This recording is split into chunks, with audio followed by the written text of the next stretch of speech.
تبارك الذي بيده الملك وهو على كل شيء قدير الذي خلق الموت والحياة ليبلوكم أيكم أحسن عملا وهو العزيز الغفور.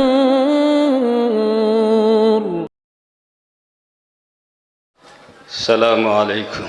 3 منٹ کا وقت گویم مشکل بگر نہ گویم مشکل. میں منتظمین سیمینار کی خدمت میں شکریہ پیش کرتے ہوئے موضوع پہ آتا ہوں. انہیں دیکھا ہے کم، انہیں دیکھا نہیں سوچا بہت. اور سوچنے کے لیے بس یہی کافی تھا کہ یہ گانے روزگار علامہ انور شاہ کا ذکر بہما نو مختلف علمی محفل میں اس طرح سننے کو ملتا جیسے لگتا ابھی اس راہ سے گزرا ہے کوئی. اس طرح برسوں سے اس عبقری شخصیت کی داستان حیات سنتا رہا اور سوچتا رہا آخر ان کی شخصیت عجوبہ روزگار کیسے بنی، ان کی قابل رشک زندگی اور علمی سفر کا وہ حیران کن فلسفہ کیا ہے جس نے ان کو عظمت کی بلندیاں دی اور وہ وقت کے بے نظیر عالم بن گئے. اس پس منظر میں جب اسباب و عوامل اور سیرت و سوانے کو جاننے کے در پہ ہوا تو پھر لمحہ لمحہ منکشف ہوتا گیا وہ حسن وجود. آج یہاں ذکر اس فرہاد کمال کے تعلیمی سفر کا ہے جو وجود ہستی سے لے کر 2 دہائیوں پر مشتمل ہے اور جو طبع موضوع کی جولانی حسن فکر کی فراوانی و خداداد ذہانت و صلاحیت کی ارزانی سے تراوش ہے.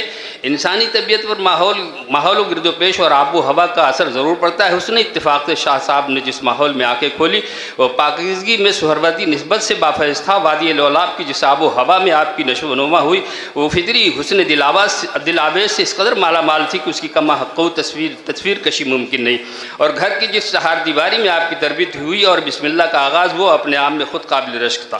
جب شاہ صاحب کی عمر 5 سال کے آس پاس پہنچی تو اپنے والد معظم شاہ سے قرآن پاک پڑھنا شروع کیا اور مختصر سی مدت میں ناظرہ مکمل کر لیا. 7 سال کی عمر میں فارسی کی مروجہ کتابیں پڑھ لی. 12 سال کی نوخیز عمر تک وادی لولاب میں رہتے ہوئے فارسی پر مکمل عبور حاصل کر لیا. سن 1305 میں شاہ صاحب نے ضلع ہزارہ کا سفر کیا. ضلع ہزارہ اس وقت صوبہ سرحد کا یونان تھا. سن 1308 تک آپ وہاں زیر تعلیم رہے اور دستیاب کی مشکل اور علوم و فنون کی اہم ترین کتابیں ضلع ہزارہ کی درسگاہوں سے مکمل کرنے کے بعد اپنے وطن لولاب واپس آ گئے. اس وقت لولاب میں پہلی مرتبہ زمینوں کی قانونی پیمائش ہو رہی تھی. پیمائش زمین علم ہندسہ اور مساحت عرض کے علمی اصولوں پر مبنی ایک فن ہے اور شاہ صاحب کا علم و فن سے فطری لگاؤ تھا.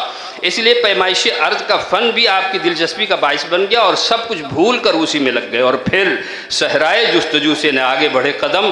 نتیجہ یہ ہوا کہ وقتی طور پر فکر و خیال کی وسعتیں سمٹ کر مساحت عرض کی لکیروں پہ برگوز ہو گئیں بلکہ وہاں ہر شخص اسی میں گم تھا. گم اس کی وسعتوں میں ہر ایک کارواں رہا. اس نئے کام سے آپ کی دلچسپی گھر کے سبھی لوگوں کے لیے باعث تعجب تو تھی. خود محکمے بندوبست کے افسران بھی غلط فہمی کا شکار ہو کر ملازمت کی پیش کرنے لگے مگر شاہ صاحب کی خاموشی کہہ رہی تھی برو ایدام بر مرغے دیگر نے کہ ان کا راب الندستان سیانہ الغرض. 1309 کا پورا سال زمین کی قافیہ پیمائی میں گزر گیا. 1310 کے مطابق سن 1892 میں ازہر ہند دارالعلوم دیوبند میں داخلہ لیا اور 1314 تک دارالعلوم دیوبند میں زیر تعلیم رہے اور روایتی تعلیم کا جو سفر وادی لولاب سے شروع ہوا تھا وہ حضرت شیخ الہند اور دیگر گرامی قدر اساتذہ کے زیر سایہ عاطفت 1314 میں تکمیل کو پہنچا. پھر حضرت گنگوہی کی بارگاہ عالیہ میں پہنچے، سند حدیث کی اجازت لی اور سلسلے چشتیہ میں بیعت کا شرف حاصل کیا اور مجاز بیعت بھی ہوئے. دارالعلوم سے ابھی ہے ٹائم کیا؟ دارالعلوم سے فراغت کے بعد یہ خیال کر کے کہ طب نبوی کا احادیث میں خاص باب ہے اس کو سمجھنے کے لیے دہلی میں حکیم واصل خان سے فن طب کی تعلیم حاصل کی. پھر علم و فن کی جستجو شاہ صاحب کو پنجاب لے گئی جہاں ایک بزرگ کی خدمت میں رہ کر جفر اور رمل کے فن کو سیکھا. شاہ صاحب نے جو علم مدرسوں اور دانشگاہوں سے سیکھا تھا وہ اس علم کے مقابلے میں اقل قلیل تھا جو خود ذاتی محنت سے حاصل کیا تھا. تاہم اساتذہ مدارس کے فیض سے جو علم ملا تھا وہی آپ کی شخصیت کی تعمیر میں بنیادی اہمیت کا حامل تھا اور اسی کی رہنمائی میں مستقبل کا سفر جاری تھا. گویا جنوں خود منزلیں طے کر رہا ہے، خرد رستہ بتا کر رہ گئی ہے. اندازہ لگائیے فتح القدیر کی 8 جلدوں کو 20 دن میں دیکھ لینا، فتح الباری کی 13 جلدوں کا 20 روز مطالعہ کر لینا، بخاری شریف کو 12 دفعہ پڑھ لینا، مسند احمد ابن حنبل کا 200 صفحہ روزانہ کے اوسط سے مطالعہ کر لینا. اس سے سمجھا جا سکتا ہے کہ شاہ صاحب نے کتنا پڑھا ہوگا. بقول شاہ صاحب پڑھنا ہی ان کا روگ بن گیا تھا اور یہی وہ روگ ہے جس میں ان کی عظمت کی بلندی اور تاریخ انسانی میں یگانے وقت عجوبہ روزگار اور لاسانی ہونے کا راز مضمر ہے. شورش کاشمیری نے اپنے دل کا عقیدہ یوں پیش کیا یہ جہاں فانی ہے کوئی چیز لافانی نہیں، پھر بھی اس دنیا میں انور شاہ کا